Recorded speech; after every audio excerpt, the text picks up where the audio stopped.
మోహినిని ఆపడం నీ వల్ల కాదురా. స్వామీజీ, ఈ ఊర్లో జరుగుతున్న వాటన్నిటికీ ఆ దెయ్యమే కారణం. మధ్యలో తన పేరు మోహిని అన్నట్టు గుర్తు. మోహిని పుట్టింది మీ ఊర్లోనే. తను పుట్టడంతోనే నల్లగా పుట్టింది. ఒకరోజు తన ప్రేమ విషయం చెప్పడానికి వెళ్ళింది. వంశీ, నేను నిన్ను ప్రేమిస్తున్నాను. మనమిద్దరం పెళ్లి చేసుకుందామా? ఏంటి నిన్ను నేను ప్రేమించాలా? పెళ్లి చేసుకోవాలా? నా వల్ల కాదు. చూడు మోహిని, నాకు నువ్వంటే ఇష్టం లేదు. నేను ఇప్పటివరకు నీ వైపు సరిగ్గా చూడను కూడా లేదు. అయినా నేను వేరే అమ్మాయిని ప్రేమిస్తున్నాను. తననే పెళ్లి చేసుకుంటాను. ఏమీ అనుకోకు మోహిని. అది విన్నాక మోహిని తట్టుకోలేకపోయింది. తర్వాత ఆత్మహత్య చేసుకుని చనిపోయింది. కాని తన కోరిక తీరకపోవడంతో దెయ్యమైంది. ఊర్లోని చాలామంది అమ్మాయిలని అందవిహీనంగా మార్చింది. ఇదంతా తెలిసిన మా నాన్నగారు మోహినిని ఒక పాడుబడిన ఇంట్లో బంధించారు. మోహిని ఆ ఇంట్లోనే బందీగా ఉండిపోయింది.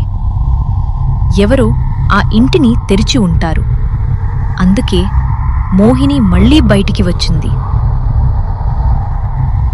ఇప్పుడు ఆ దెయ్యాన్ని ఎలా బంధించాలి మాతా? మా నాన్నగారు నేర్చుకున్న విద్యలు నేను నేర్చుకోలేకపోయాను. నేను తనని బంధించలేను. తనని బంధించటం కాదు, బంధిస్తే ఎప్పటికైనా బయటికి వస్తుంది. తనని ఈ లోకం నుండే శాశ్వతంగా పంపించేయాలి. తన కుటుంబం విషయాలేమైనా తెలుసా మీకు? తెలుసు. మోహిని వాళ్ళ నాన్నకి చిన్నప్పటినుండి మోహిని అంటే నచ్చేది కాదు. మోహినిని బాగా కొట్టేవాడు, తిట్టేవాడు. మోహినికి కూడా వాళ్ళ నాన్న అంటే చాలా చాలా భయం. చూస్తేనే వణకిపోయేది.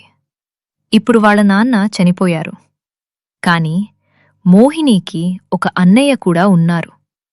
ఆయన అచ్చం వాళ్ళ నాన్నలానే ఉంటారు అని విన్నాను.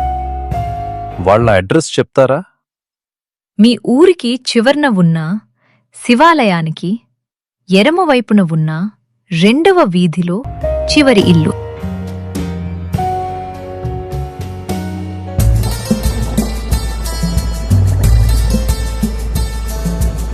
హలో రమ్య, ఇప్పుడే గ్రూప్లో కొత్తగా ప్రాజెక్ట్కి సంబంధించి కొన్ని పెట్టారు.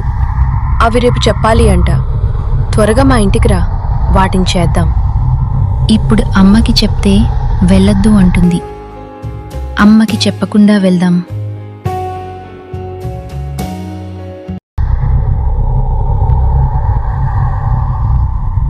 అదండి జరిగింది.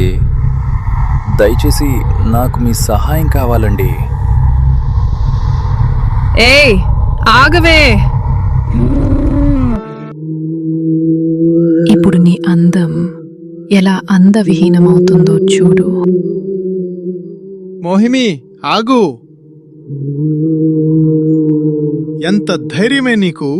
ఇలాంటి పనులు చేస్తావా? నా గురించి మర్చిపోయావా? నీ పని ఇలాగ కాదు. నీ పని చెప్తాను, ఆగవే.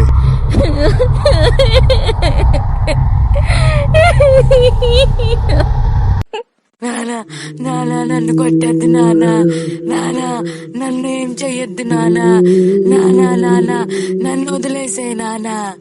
ఈ లోకంలో నుండే శాశ్వతంగా వెళ్ళిపోతావా లేదా? వెళ్ళిపోతాను, వెళ్ళిపోతాను నానా. నేను శాశ్వతంగా వెళ్ళిపోతాను. నేను మళ్ళీ తిరిగి రాను నానా. నేను వెళ్ళిపోతున్నాను. నన్ను వదిలేసే నానా.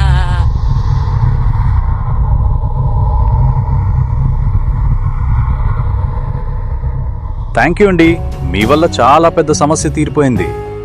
అంతేకాదండి, మోహిని పూర్తిగా ఈ లోకం నుండి వెళ్ళిపోతే పిచ్చివాళ్లైన అమ్మాయిలందరూ మామూలు మనుషులైపోతారు అని మహేశ్వరి మాత చెప్పారు.